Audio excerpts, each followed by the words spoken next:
welcome Dusk to the second episode of my new podcast slash Twitch stream series, The Howl. I'm so glad to have you here. How are you today? Good. I think it's been one of those unexpectedly good days, so those are always nice. Yeah, well, that's good. Saw you just finished streaming. How did that go today? Yeah, unexpectedly good. It was a fun, anytime you have a fun day, right? Like where things are just kind of like fun, it's always good. Right, yeah.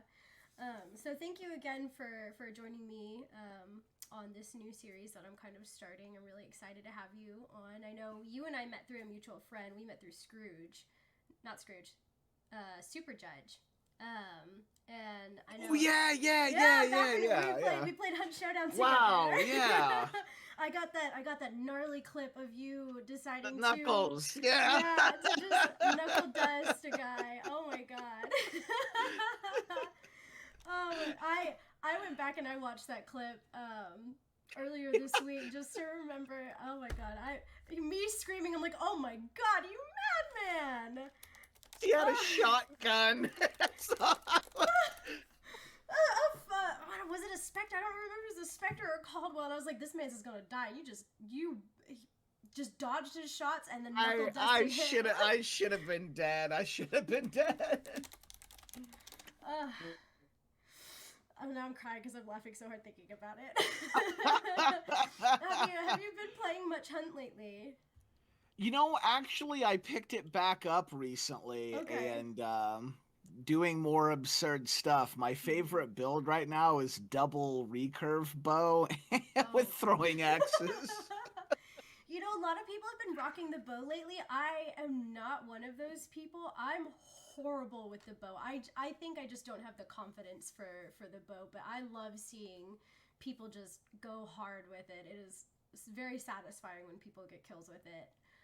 The bow is like the only thing I have any confidence with. So... I don't know if I have any confidence with any. Maybe a sniper because I'm like, I'm far away. People are near me. Right. But yeah, so I know the other day I popped into your stream and you were playing Phasmophobia. Is that a game that you're pretty into lately? When Phaz first came out, I was one of the first streamers to stream it actually, and I got pretty big off Phaz, but I have played the holy bejesus out of it, so I played a little bit less these days, but it's definitely what I'm known for in this day and age. Yeah, no, I think when I popped in, you were on the menu screen and you were like, what, level 1100 and something, I think, in Phaz? Something like that, yeah, around there. Yep, pretty crazy, pretty crazy. What would you say your favorite video game is that you play?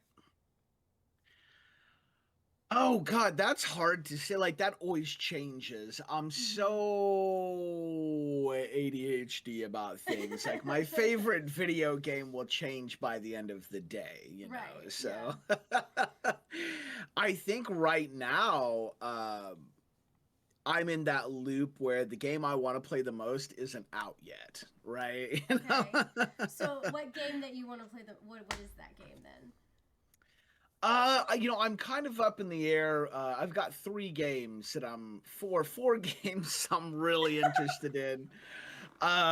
There's Phantom Mysteria, which is basically the next Phasmophobia. I've seen a couple videos about that. Yeah, and then there's VHS, which is like, it's like Dead by Daylight, but more in the vein of Scooby-Doo meets Goosebumps, kind of, So it's a lot more of like fun horror, not the dark, gritty horror. Right, not the murderous Dead by Daylight. Yeah, a little less murderous and a little bit more like a totally radical dude with a mullet, running around a high school. Yeah. With a dog and some treats and probably really hot. Yeah. And then there's Ash vs. Evil Dead, because I'm a huge Bruce Campbell fan, so that's just going to be good. And the other one is, oh no, I just forgot. Hold on here. Oh no, I forgot the fourth one. Oh no no no. Icarus, which Oh, is okay. it's just a sandbox survival, which Yeah. I'm just kind of a sucker for those games and so on. Mhm. Mhm. So you seem to play a lot of like the horror games or like scary games, sort of. I guess like that genre in particular. Would you say that's your favorite genre of game to play, or does it kind of bounce around from different ones? Horror and survival are definitely my favorite, and if you can bring horror and survival together, Mm-hmm. then that really hits the sweet spot for me, which is why I'm sad that 7 Days to Die is like the only game in its genre Mm-hmm. because it's so dated, and I want a newer version that doesn't look like somebody dropped their ice cream cone on the sidewalk or something. Right. It's, the graphics are so dated, it's painful to play. Yeah, yeah, I understand that. So does this love for like horror and survival now, does that also transcend to like movies or like TV shows? Yeah, Yeah. absolutely. Some of my favorite TV shows and movies are Korean horror. Okay. The Koreans make some of the more interesting horror movies. Even their zombie flicks are just a little bit better. Mm-hmm. They've got one of their zombie flicks is called Train to Busan. I love Train to Busan. I was like, if he's gonna Yeah, say it, if he's yeah. gonna say it, that was. I watched that film when they put it on Netflix. They like advertised it. And I was like, you know what? I love zombie movies. I love horror movies. And I was like, okay, Train to Busan, let's give it a shot. And I watched it. I was like, this is such an amazing movie. And I was like, It I need really more. was. And then I just like got in the rabbit hole. Like international films, I feel like also just kind of like hit different. And Train to Busan really opened an avenue for me watching, especially a lot of like Japanese horror and then Korean horror. Like those two genres, I have gone on a nasty deep dive of. That is exactly how it happened for me. Train of Mm-hmm. Busan was one of the first Asian horror movies that really grabbed me, and it was when it went on Netflix. That's Yes. exactly when I watched it too, and Yeah. now I surf like Netflix for stuff. So Mm-hmm. have you seen I think it's called Sweet Home? I just added that to my watch list. So I'm about to travel to Denver with my best friend for my birthday next week, and I started downloading a bunch of shows to watch, and I was shows and movies, and I was like. I looked up a recommendation. I was like, "Oh, what have I missed?" And Sweet Home was one of them. And so now that you're mentioning it too, I might bump that up to my next watch. That one was really fun. Yeah, Yeah, yeah, definitely recommend bumping that one up. yeah. Yeah, definitely. Okay, so now I'm gonna have to put that one first. I'll have to watch that on the plane now. I'm really excited. So aside from like horror, we know you like Korean horror. Is there any like American horror movies that have come out that you're just like, this is amazing? Like I know a couple of people have like franchises that they're super big on. Oh yeah, I love the Halloween franchise. By the way, Kira, what's up? How you doing? Uh, so yeah, Halloween. I think Halloween is one of the best classic horror franchises. It Yep, holds up super I well, agree. and the new ones coming out So are excited. great. Yeah, I'm My mom and super I have ticket excited. are like ready to buy tickets for it to watch it as soon as it comes out. Nice. Yeah, yeah, I'm pretty excited for that. And I've also always liked the Hellraiser movies. Pinhead is just super cool. Yeah. Now I got into the Hellraiser series a little late. I know Halloween and Friday the 13th and Nightmare on Elm Street. My mom kind of just introduced me to those. She's the one who got me into the horror genre, and which is funny because she hates them, but she's like, I just like watching them because this is what I grew up on, because her brothers would force her to watch them, so I forced her to watch them in return. And so now we have a tradition, especially now with more and more Halloween movies being produced, going and seeing them as soon as they come out. We did the same thing with Paranormal Activity, even though those movies were not that great, but it's just a fun tradition to have, like scary movies that we go and Yeah, yeah. see. That Uh, that's the one thing about horror is sometimes there's a lot of horror movies that are just absolutely awful. But sometimes the awful ones are just as fun to watch because they just end up being goofy and campy or, you know, absurd or whatever. Yeah, I agree. And the first Paranormal Activity, I think just like the style of it, it was good, but you know, it's not like, wow, this is amazing. And then the second one came out and you're like, okay, you know, it kind of continued the story and you kind of got another like feel for that same kind. And then the third came out, I was like, okay, this is kind of getting a little old. And the fourth came out, I was like, all right, this is ridiculous at this point. I was like, y'all need to stop. Right. Yeah, I watched the first one and then I stopped at the first one. Yeah, it was probably smart. It's a fun drinking game movie series to kind of go and watch. Now, you mentioned Halloween, so one I feel like controversial question that with I know what's coming. What do you think of the Rob Zombie one? Yeah. I absolutely hate it with a passion. I love Rob Zombie. I'm a huge Rob Zombie fan. I liked House of a Thousand Corpses, Devil Rejects. Those were awesome. And Rob is quite the intellectual too. He's an intelligent person. Yeah. But I feel like he fundamentally misunderstood who Michael Myers was, and what he made was a Friday the 13th film, and then he called it Halloween. Yeah, I agree. I was so excited because I was like, okay, I love Rob Zombie. I've loved so many of his movies. It came out, and I just left kind of feeling disappointed. I was like, that wasn't really what I was looking for. That wasn't really what I was expecting from not only Rob Zombie, but like the essence of Michael Myers. So knowing that you're also just as, you know, feeling the same as me makes me feel so good. I'm like, I'm not the only one. Because I know some people like, that was more their avenue. Like, oh yeah, the other ones were like kind of slow and boring. Like, but this one was like gory and like spooky and, you know, everything that we wanted. And I was like, I find the people who liked it the most were the people who had seen the Rob Zombie version before they had seen the original Halloweens. Yeah. And they didn't know who Myers was, and they were just like, cool, but they didn't realize they were, exactly. They didn't realize they were watching Friday the 13th. They were just like, which, you know, on its own, it was a decent horror movie. Right. But I don't even know how the first one ends. I quit watching halfway through. Oh, yeah. I was just like, Rob, what did you do? Oh, what have you done? Never again. Like, yeah, I know exactly how, like, what he screwed up, too. Like, Rob's got a gift for explaining madness. You know, he does that in, like, House of Thousand Corpses. Yes. Like, you came to understand the Psycho family, and he pulled back the curtain on madness. But the problem with Myers is that he's this evil that you can't understand. You know, he's just a force behind a mask. He doesn't talk. Right. He doesn't show emotion. He just shows up and he looks at you and then he kills you or he doesn't. Yeah. He's just and that's this it. Darkness, the shadow. Yeah.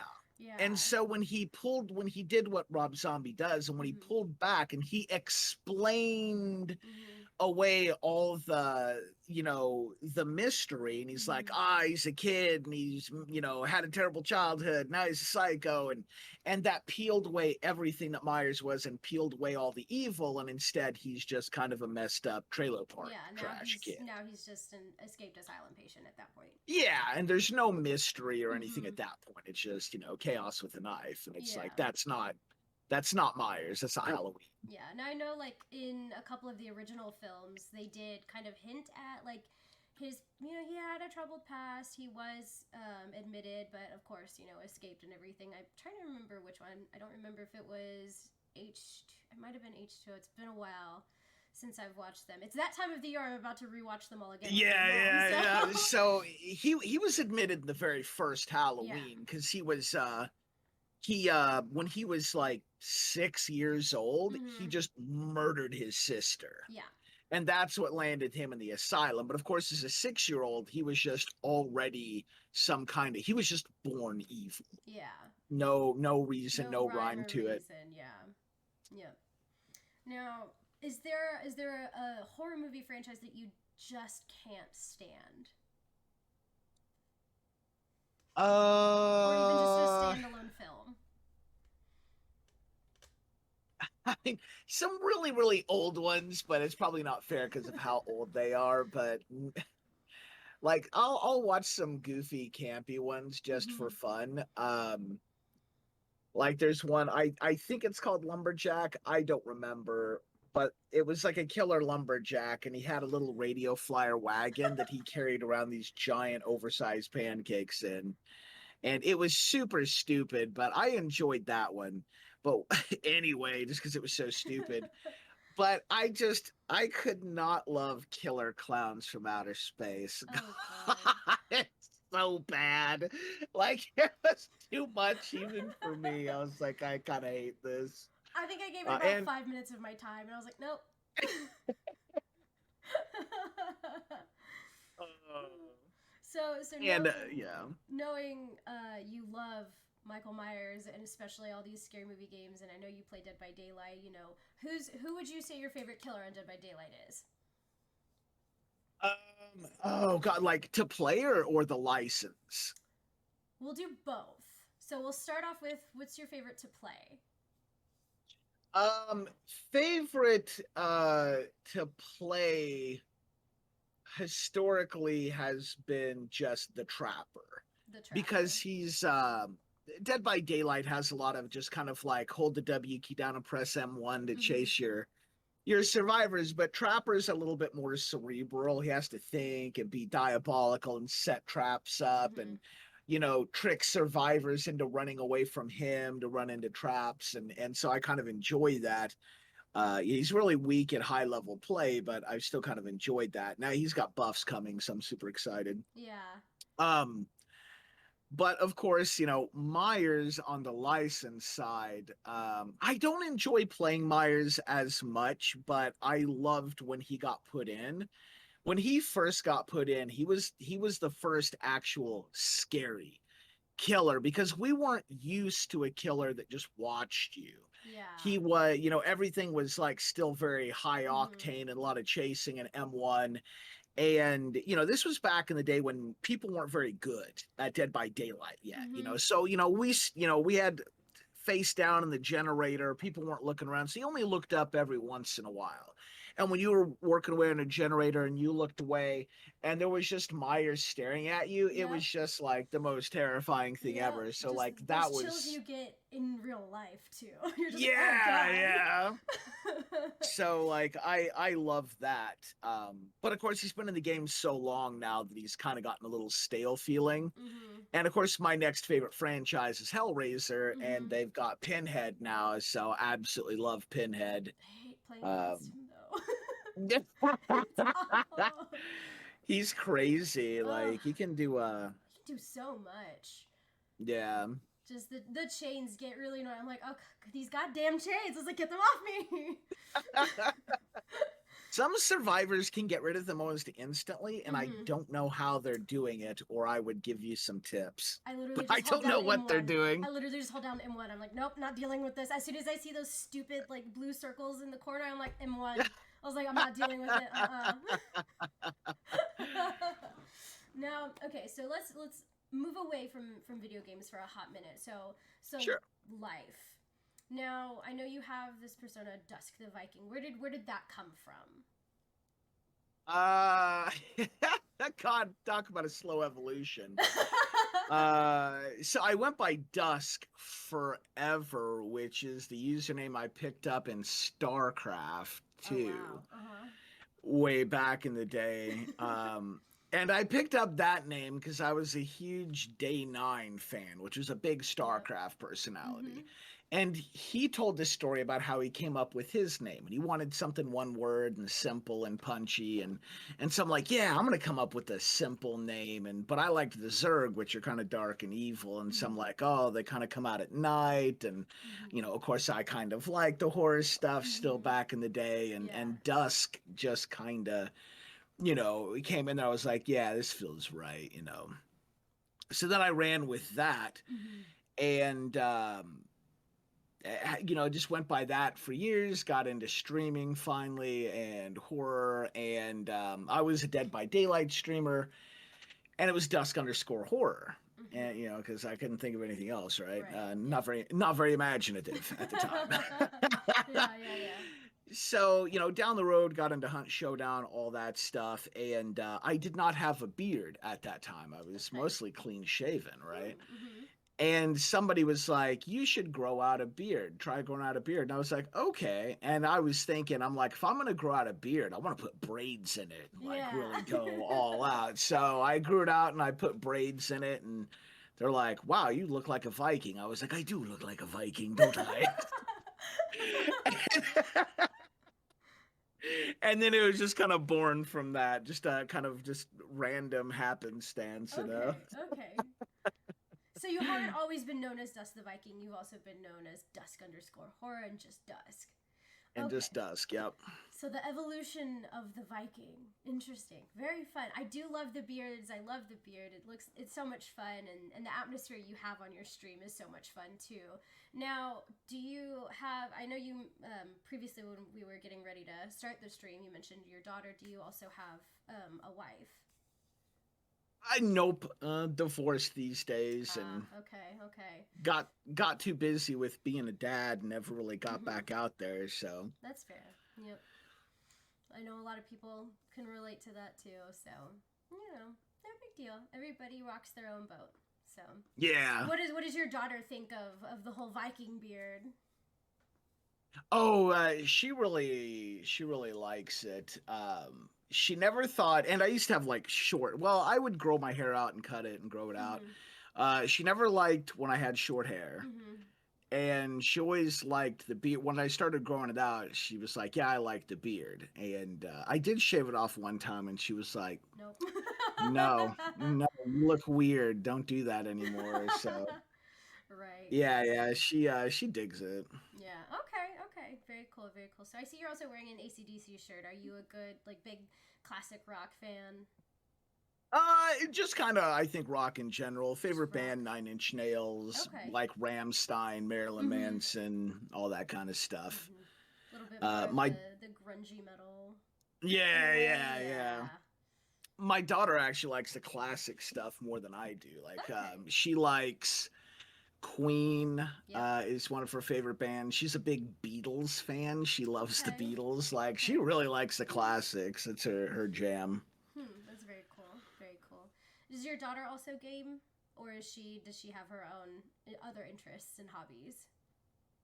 She's a gamer, artist, linguist. Wow.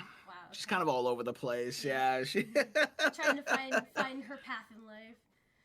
Yeah. Well, those are definitely like all her things. She's got, you know, a little pad and her artist stencils, so she likes to draw, and you know, she does some gaming as well. Not as much as I do, but she definitely, like, she played all the way through Biomutant when that came out recently, and she plays some Don't Starve right now. But she's also like teaching herself Japanese, and you know, likes languages and stuff. She's just always doing something. She's busy. I say I'm formerly fluent in Japanese. I stopped speaking it for so long now. I'm just kind of like, I don't really know how to introduce myself, and then I can understand it. But then holding a conversation is really difficult these days because I have nobody to practice with. So if Shaver has any questions, she's more than welcome to hit me up. Okay, yeah. Now, what got you into gaming? Where did gaming start for you? I was born. Straight out of the womb, controller in hand.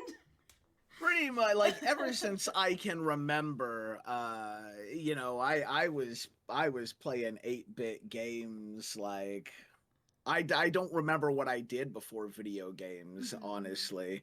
And then if it wasn't video games, it was Dungeons and Dragons, and like, my whole life just has been gaming. So yeah. Yeah. So mentioning Dungeons and Dragons, do you still play? Are you still a tabletop gamer as well? I've been kind of in and out of tabletop gaming over the years. I got out of Dungeons and Dragons for quite a while and did a lot of just board gaming, some of the more fun, like European style board games and stuff that are a little bit more in depth. And then kind of got into some of the bigger tabletop stuff with the figurines like Warhammer and all that. Um, Finally got out of that because that's expensive and Yep. screw that. But am recently getting back into Dungeons and Dragons, and I'm actually looking at doing a big project with that here in the near future. That would be a lot of fun. There is actually a Viking / Norse tabletop game. I'm trying to remember what it's called. I have it, but it's in the other room. I think it's like called Blood Right, or I think it's Blood something. I'll have to look. But have you heard of it? Have you played it before? No, I actually haven't. Let me see if I can find it. It's actually a lot of fun. It's got a lot of parts to it, but it's a lot of fun. Viking tabletop game. Yeah, I'm like trying to Google it right now. Is it like figurines like tabletop, or is it on a PC adaptation? Like figurines tabletop. Oh, I just saw it and I just clicked on something. Hold on, let me see. Banner, no. Blood Rage. That's Blood Rage. There you go. It's a lot. It's super fun. I've played it a couple times with my friends, and we've always had a really good time. We spent. I don't think we had to take that long. We kind of played as we went and learned everything, like the first round, just to like get used to it, read the rules. Yeah. But it was actually really easy to pick up. There's a couple other ones that I've played, and I'm just kind of like, oh my god, I'm gonna need like a week to figure out how to play this. But this one was actually really easy to get into, and it was so much fun. Just the concept itself. It kind of looks reminiscent of the World of Warcraft board game. I was never big into World of Warcraft. I didn't give it very much time of day. So I actually didn't even know that they had a board game either. So maybe we're gonna have to look that up. Maybe I like the board game a little bit more than the game itself. The World of Warcraft board game has like a bajillion tokens and dice and figurines, and it takes a long time to set up. It's really fun. There's a lot of like leveling up and questing, and it's actually a really good system, but it's just so intensive. But it was one of the most fun board games I think I had ever played. It was so fun that I had played it by myself on multiple occasions. Oh, wow. Okay. So yeah, it's pretty good. But this actually looks this Blood Rage, I'm looking at it now, it actually looks better because it looks more streamlined. Yeah. It's which definitely got these its shit days together, so. Yeah, I really appreciate more streamlined gaming systems these days. Yeah. And it's a lot of fun. There's a lot of parts to it, but like the concept and then how things work in the game, a lot of the mechanics and everything are a lot of fun. We messed up a couple of times. The first few playthroughs were like, oh my god, actually we can't do that. And I was like, oh, we've done that like every time. I was like, can we just make an exception? We're like, no, we gotta play by the rules. So it's a lot of fun learning new games. So I'll have to look at the World of Warcraft game. I know the last game that I tried was Gloomhaven. Gloomhaven. I haven't played that one, but I know they've got a PC adaptation. Oh, do they? I might have to look at the PC adaptation, because the board game, that was the one that we sat down and we started playing it, and we're like, wait a second, we're missing so much. And we pulled up a beginner's guide. It was 2 hours long. I was like, this isn't a beginner's guide. Holy shit. But I know we want to play it because it's one of the most, I think, like the top rated tabletop game that like people love playing. So I'm like, I really want to get into it, but like, damn, I don't have the time for that. Oh, I didn't realize it was such a highly rated board game. But yeah, the adaptation, it's on Steam, and it's co-op too, so you can even more fun. I'll definitely have to give it a look. So aside from like tabletop games, were you ever into any of like the card games like Magic the Gathering, Pokemon, or Yu-Gi-Oh? I did Magic the Gathering way Okay. back in the day when it Hmm. first came out. Yeah, I played it for a bit, but I think I ultimately got out of card games. I think I was just getting more into. Oh, I think I was trying to focus on college and some stuff, Mm-hmm. so I just got out of it and then never Yeah. got back into it because it wasn't quite like they were fun, but Hmm. I just hate collecting Yeah. physical things. Yeah. I think that's why I like video games so much is it's all one Yes, thing in its little spot on my desk and I never have to worry about anything ever again. that is exactly why I prefer them. Now, segueing from the concept of like going out and playing, tabletop games or even card games with everybody. The pandemic has been extremely hard for everybody around the world. How has the pandemic impacted you and your life? Uh, Not a whole lot. Because I was a streamer when it hit, Mm-hmm. so I already kind of worked from home. Right. Um, I moved to the town I'm in now because my daughter moved up here with her mom, so I Okay. moved up here to stay close to her. Mm-hmm. And I don't know anybody in this town. Okay. So I have no place to go or do anything. So the pandemic hit, and I'm pretty much just life as usual Mm-hmm. for me. Aside from like, I watch the news cycle a lot more now and all that. But really, that's about it. Thankfully, and just being paranoid, I guess. Yeah. Me all the time. Yeah, you guys get a tickle in your throat, and you're like, "Oh, was that you, COVID?" Is it my time? Yeah. I'm not ready. Yeah, I know. I know it's been. I hear that from a lot of gamers. Like, oh well, I already worked remote, or I didn't go out much anyways, and so I was kind of not surprised, but you never know. Like, I'm an introverted extrovert. Like, I like having that balance. So like, COVID was like easy, but then it quickly became a lot harder, and I was like, I need social interaction. I want to go out to brunch. I want happy hour back, and I starting to go crazy. But like a lot of my friends were like, we love it. What are you talking about? And I was like, you're crazy. Do you have any hobbies outside of streaming and playing video games? Uh, yes, kind of.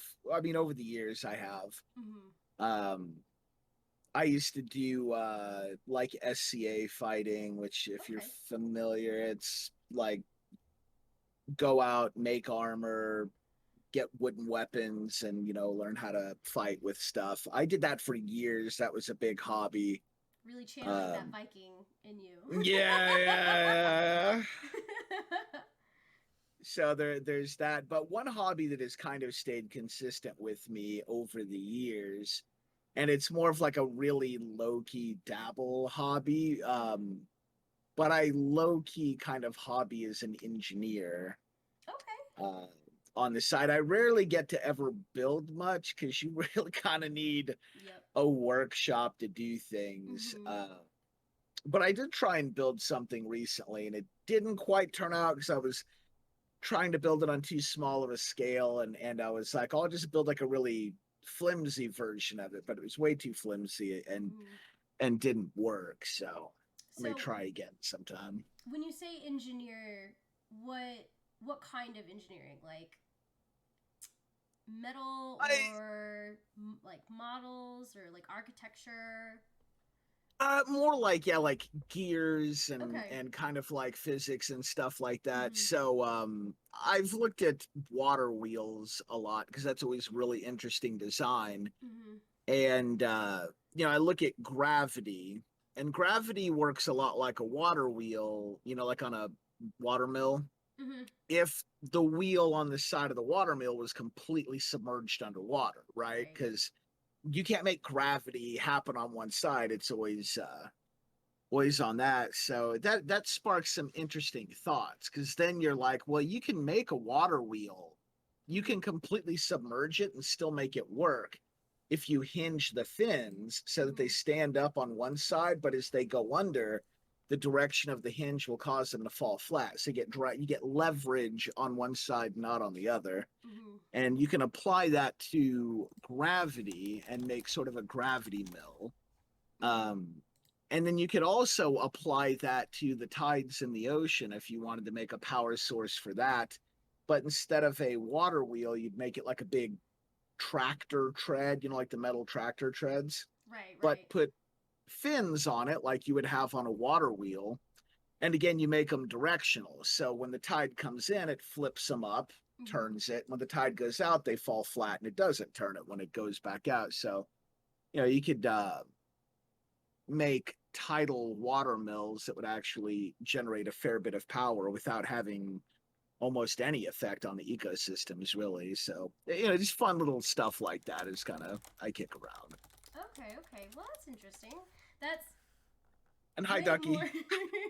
Yeah, I was just saying hello. That's something that goes like way over my head. I don't think I could.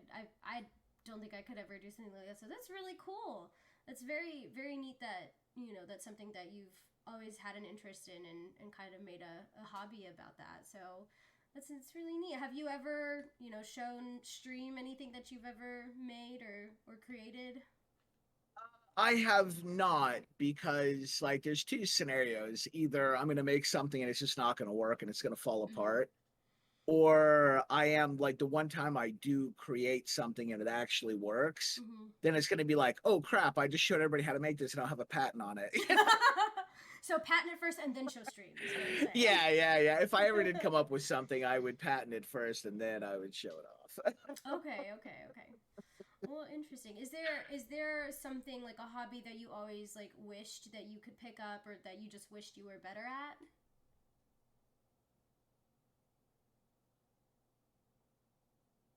I mean, I think we always want to be better at all the things we do, right? Facts. Hard facts. Yeah.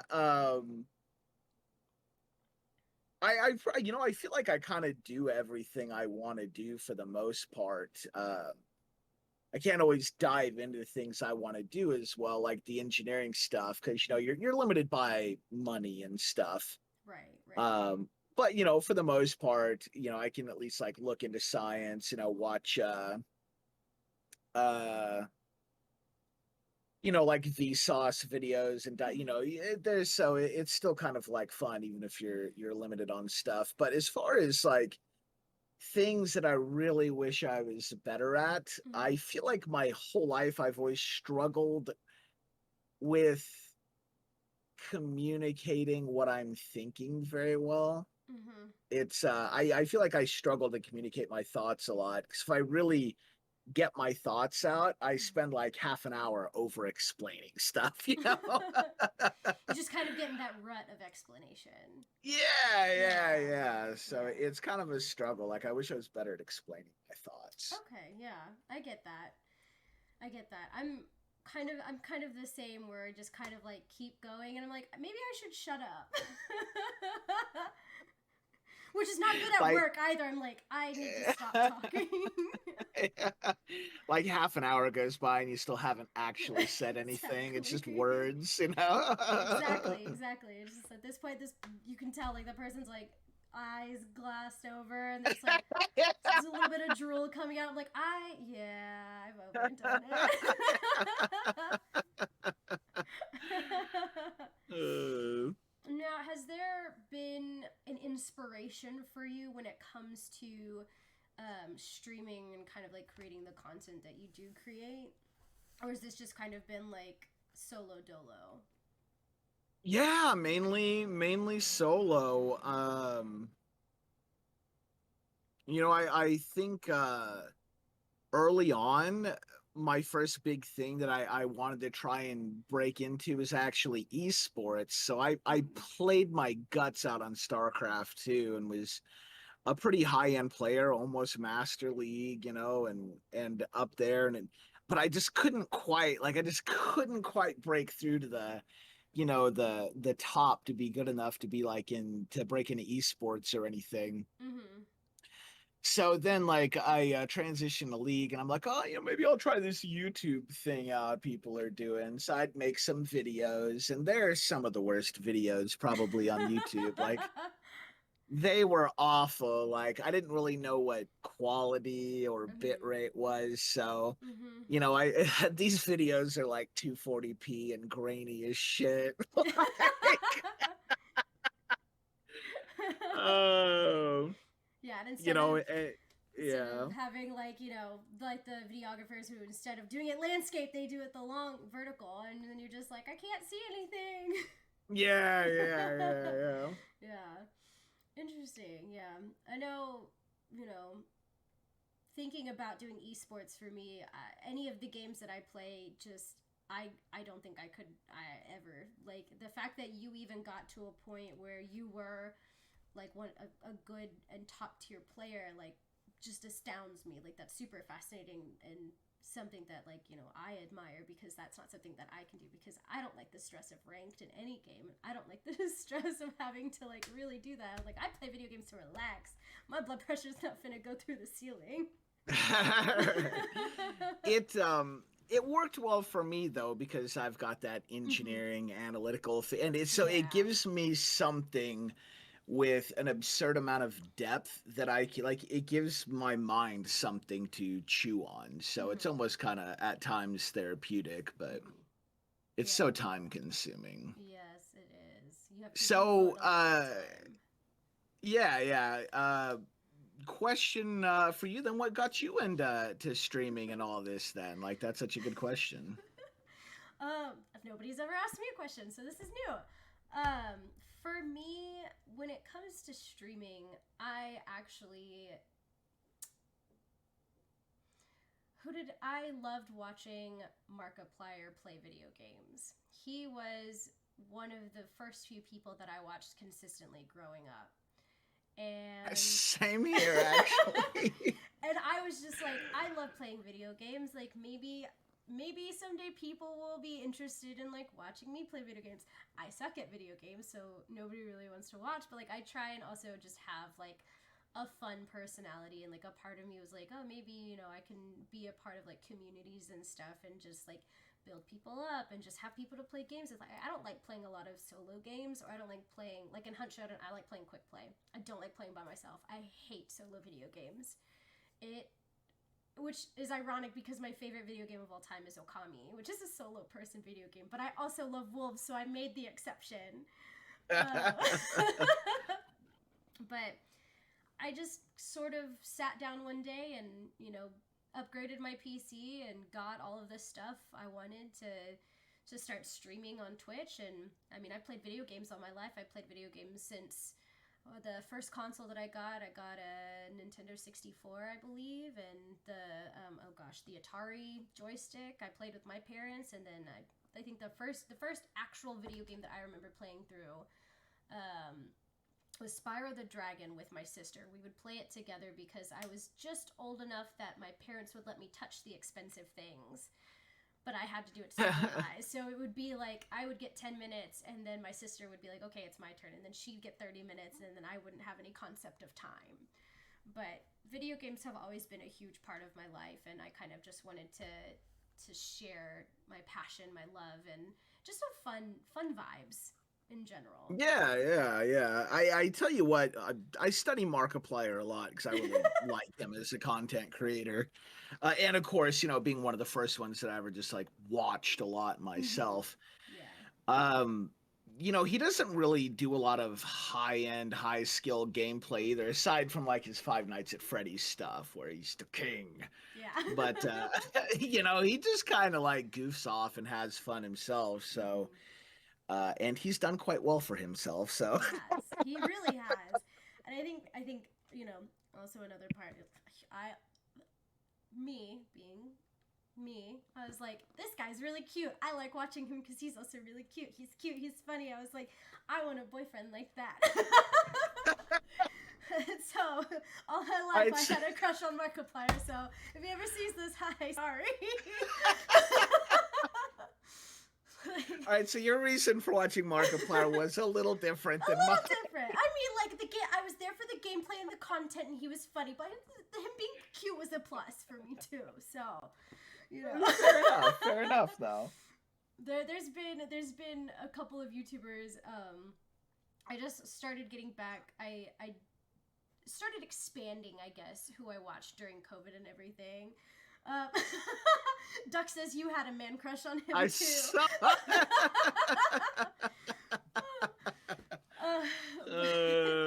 I know. I started broadening my horizon, so I started watching a bunch of different people. I started branching into like Jacksepticeye. I started watching Sorry, PewDiePie. I could not get into PewDiePie at all. I don't know why, but something about him, I was just like, nah, this isn't for me. Everyone's like, PewDiePie's awesome. I was like, nah, I don't really feel it. And now I see like these new up and coming, not new, well, I say new and up and coming, but they already have such like a foundation. Like you see Sykkuno, and then you have like Corpse, which are two very like drastic personalities, but they always like have content together. And I love seeing like their videos together. Especially because Corpse's voice just, like, I still can't wrap my head around it either. Like, I don't know if you know Corpse and Sykkuno. So Sykkuno. I've heard the names, but I've never watched any of their stuff. These days, I find, like, the more you get into content creation, it's so time-consuming that you end up stop watching a lot of the other stuff you used to watch. You just don't have time. I admittedly will lay down in bed, like, as I'm going to sleep, and I'll start watching a video, and then I'll roll over and put my, like, phone next to my pillow and just, like, fall asleep watching people. But I've definitely done that with Netflix before. Yeah, I used to do that with Netflix, and then I would have to like go back and rewatch episodes of like, I don't remember what happened, and somehow I'm 6 episodes in. I was like, I just started this.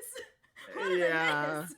And then I have to go and fast forward through like, no, I remember this, but then I'd like get to a part, I'm like, wait a second, I don't remember this, and I'd have to rewind. I was like, you know what? I'm just gonna watch it over again. So I stopped doing that with Netflix and started doing it with YouTube videos instead. I still do it with Netflix, but now I just watch stuff I'm not interested in. So if I miss out, I don't care. Yeah. Throughout COVID, I would put like shows that I've watched like 20 times that I like, even if I heard like 10 seconds of it, it'd be like, we're on episode 16 of season 12 at 32 minutes in, and I'm like, I know exactly what's happening, because I needed like background noise, because that was the one thing that I hate about working in the office. I hate about working at home is silence. So that's Netflix is my go-to to kind of like drown out the silence. Wow. But you know, is there a content creator or like a fellow streamer that like if you could do a partner stream, like it would make your world?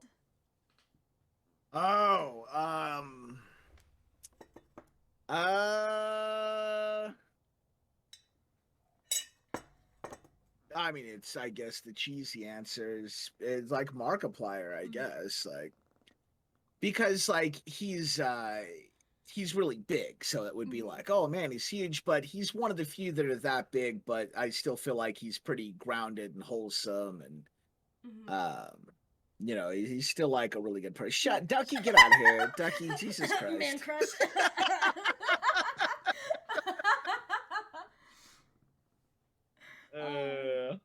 That's funny. See, I actually, while I would love to maybe someday I'll get to interview and sit down and talk with Markiplier and talk about his very long history in YouTube, I actually think my biggest honor, if I could sit down and talk and interview him, would probably be Smitty. I don't know if you know who Smitty is. He's notorious for a lot of, let's see, his newest collection is like Warzone. He did Rainbow Six Siege. He's just stuff is like, I don't know why. I love the editing that his editor does, and like the content that he puts out, and like him himself just has like great humor, and I love his voice. And now he operates under an avatar, so nobody for the longest time knew what he looked like, and he doesn't really like go out of his way to like show people or have a face cam or anything. So he's classified as the human milk bag, so his icon is a milk bag. And so like that is just something that I appreciate, that he's gotten to where he's at and not done what you and I do, where we show our face and play games and everything. He is a milk bag. fun thing though, like stuff like that's actually gaining in popularity. You know, VTubers and VTubing. seems to be like maybe the way of the future. And in fact, like green screen streamers like me, like almost nobody uses a green screen anymore. It's Yeah. I bought a green screen. I spent $150 on a green screen, and then I was like, but then I spent $150 on these damn lights, and I was like, well, I'm gonna show off these lights. right, and I mean, and that makes so much more sense because you get to show off like personality and have the fun stuff. For me, though, the green screen still makes the most sense because I have the whole tavern background. And, Yeah. I think I'll have, probably always do green screens, but for anybody else, I think. You have that environment that you've created that you're able to, like, unless one day you build like a little tiny shack and it's just a tavern and that's where you stream, like. Right, an IRL, yeah, that IRL would be tavern. That would be great. Like that would be the dream there. You know? I think that would be fantastic, and then you actually that'd be cool if you had like kegs behind you and you just drink. That'd be awesome. Yeah, just right off the tap. Yep, exactly. So are you a true Viking at heart? Do you love yourself a good beer or what it mead? I think is what. Yeah, like a honey mead. So finding an actual mead, I didn't try mead till like really not that long ago, honestly. Mead is so much more stout than because it's honey wine essentially. So I was like, oh, you know, Vikings just kind of like their sweet drinks, whatever, you know, that's cool. Yeah. And I love ciders. Like I really like those kind of drinks. My favorite beer right now is actually an apple beer, but okay. I like my beer. that was the one taste I still have not been able to acquire and still can't. I'm trying to ease myself slowly into it, but I don't think it's gonna happen. I do love a good hard cider. We actually have a couple cideries around where I live, and I love going and drinking the ciders that they have. They have a really good peach cider and a really good honey cider that I love. And then I actually have a friend that I game with, and he works at a cidery, and he's trying to get the I don't know, license or permission to ship their cider out of state. And I'm like, I want to try what you make, because he posts all of these like really cool, I guess, like recipes and like talks about the stuff that he does at the cidery, and I'm just like, I really want to try that. Like, you should see if he makes a pear cider. Out of all the ciders I've tried, pear ciders are really smooth without being overly sweet, but they can be kind of iffy because if that pear flavor is too strong, it's kind of like got a little bit of a tang to it that can be a little hard to drink. But if you get a really smooth one, they're so good. But my favorite beer right now is this beer that Bush came out with. It's just like it's just apple beer, and it's basically, it drinks like a cider, but it just doesn't have the sweetness to it that a cider has. Yeah. And I love this stuff. Maybe a little too much, honestly. Yeah, my go-to drinks are usually like cocktails, and I have like a bunch of cocktail mixes and stuff. I think if I had to drink something straight, I have a big bottle of Saint Germain, and it's an elderflower liqueur, and so I love sweet things. I think that's another reason why I struggle with beer, because it's just that it's very tart and heavy, and I like the light smoothness of sweet things, but I'm also trying not to be an alcoholic and just straight chug things, which is bad because sweet things I'm like, another, and I'm like 6 in. I like some of the mixed drinks as well. I think Moscow Mules have been my favorite mixed drink. Those are classically refreshing too. Yeah, so, that's the thing, right? Like they're super refreshing. Yeah, and I love the copper mugs that they come in too. I actually ended up buying a couple. So I was like, I need a good recipe now, and like the box that they came in, they actually had a Moscow Mule recipe on it, and I was like, I gotta make it now. I feel inclined. Nice. Now, aside from alcohol, let's talk food. So, what would you say your favorite food is? I steak. Like that's Yes. just love me some steak. Love a good I've steak. got yeah, I've got a cast iron skillet to Oh, cook them in. yes. Now, if you cook your steaks in a cast iron skillet, so you don't ever really grill your steaks either, do you? Or do you I mean, sometimes? I have, Hmm. but I had discovered many years back a method of cooking them called reverse searing. Yes. I don't know why. Okay, yeah, you're Yeah. familiar then. Yeah, Yeah, my dad's that's best friend was a chef for a while, so he taught me a lot of things, ah. and that was one thing he taught me. And now I can't make steaks any other way. Yeah, exactly. Like I've definitely grilled them, but I don't even bother now because that's just the best way to have them. And if I have time permitting, I'll salt the steak and let it sit for an hour or overnight Hmm. if I can go that long without, looking at the steak and be like, all right, I'm just gonna cook you now. Yeah. Exactly.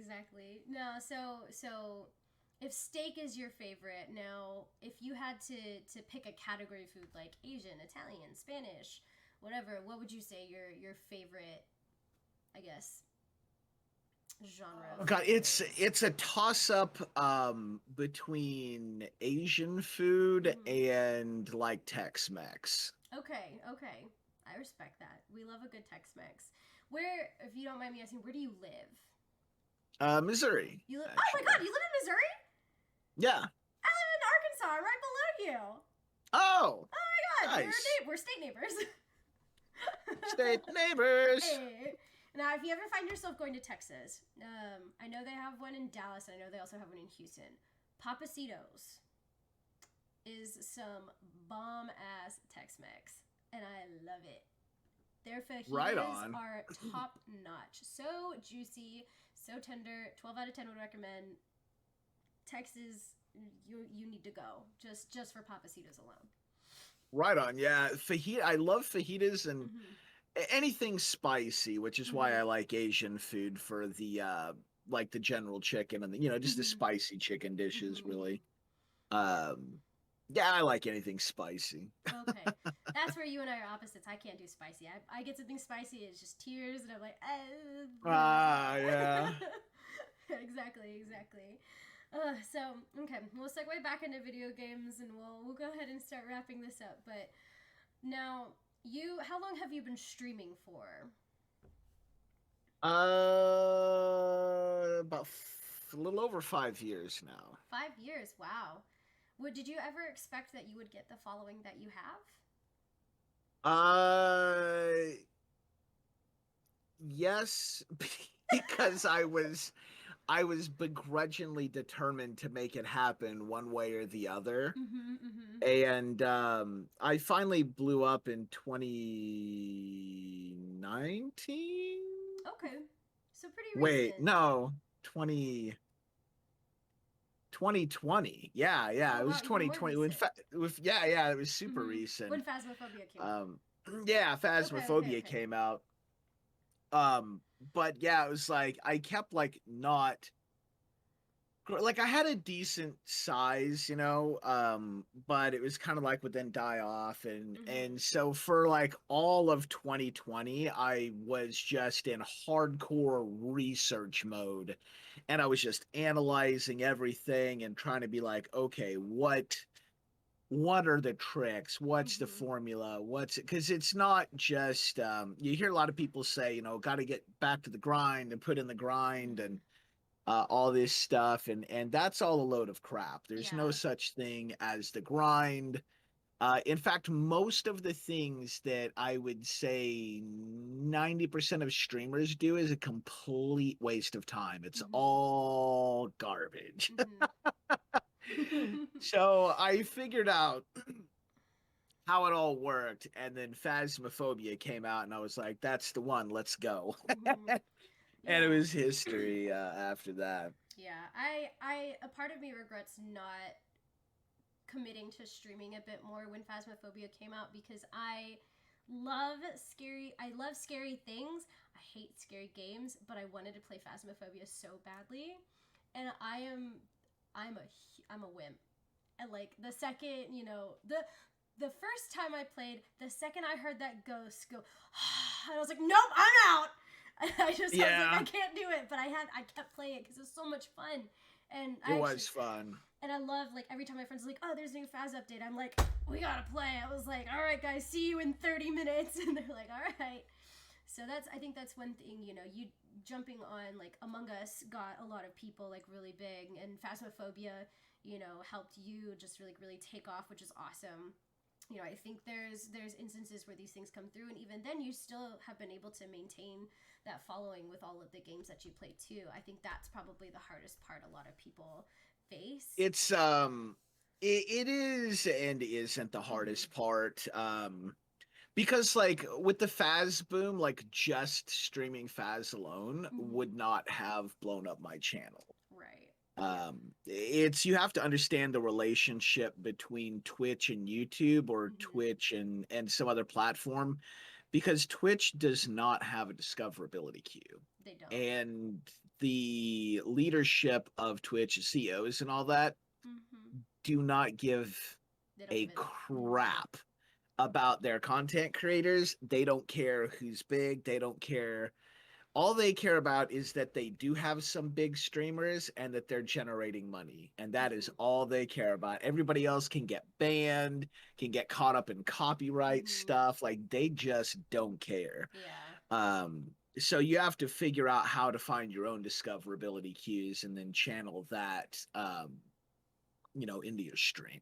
Yeah, right. Exactly. And I think that's something that a lot of people, you know, don't necessarily like think about. Like, people are like, oh, I want to be like a big Twitch person. And I've actually talked to a couple people about this who have started streaming in 2020, and even tried to continue it throughout 2021.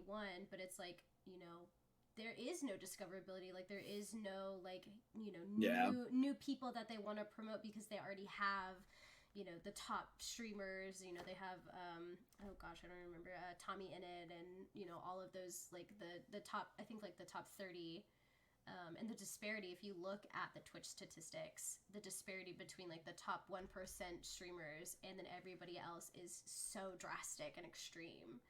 And they do nothing to like promote other people and like try and like build people up and new content and new video games and everything. Like, Twitch has a lot to work on, in my opinion. They have a ton to work on. And the platform also operates partially illegally. I wouldn't be surprised if they get shut down one of these days.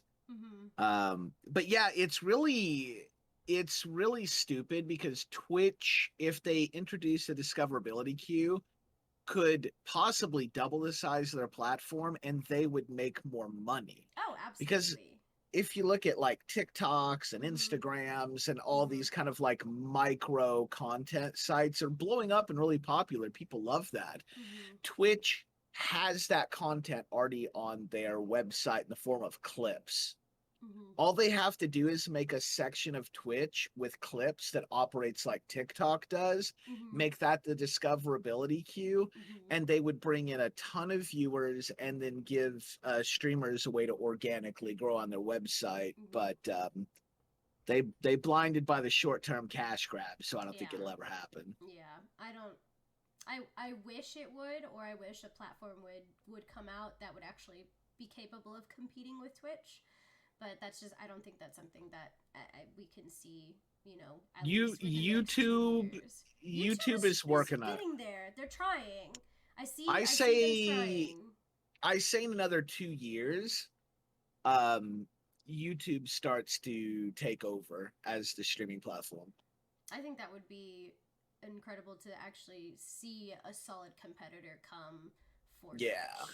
And I think YouTube has the original grounding in content creation to challenge them. Yeah, exactly. They don't have their foot in the door. They are the door. You know? Yeah, they are the door to content creation. Exactly. Well, I want to say thank you again, Dusk, for coming and sitting and talking, you know, and answering all these questions, even asking me a question. You know, I really appreciate that. And you know, I appreciate the friendship that we have, and having been able to play video games with you as well. And I hope we can play games again soon. And I hope that your Twitch is continuing to grow and succeed, and I wish you the best. Yeah, you too, and we'll definitely have to go play something Oh my for gosh, sure. anything. We can play anything. I'm pretty sure we have a ton of games together, so. Yeah. but thank you, and I want to say, thank you to the new followers, and thank you chat for sitting and listening, and I'll post this on Spotify as well as on YouTube as well. So if you ever want to come back and watch it, if you missed any of it, it'll be up there. But thank you again, Dusk, and I hope you have a great night. You too. Have a good night.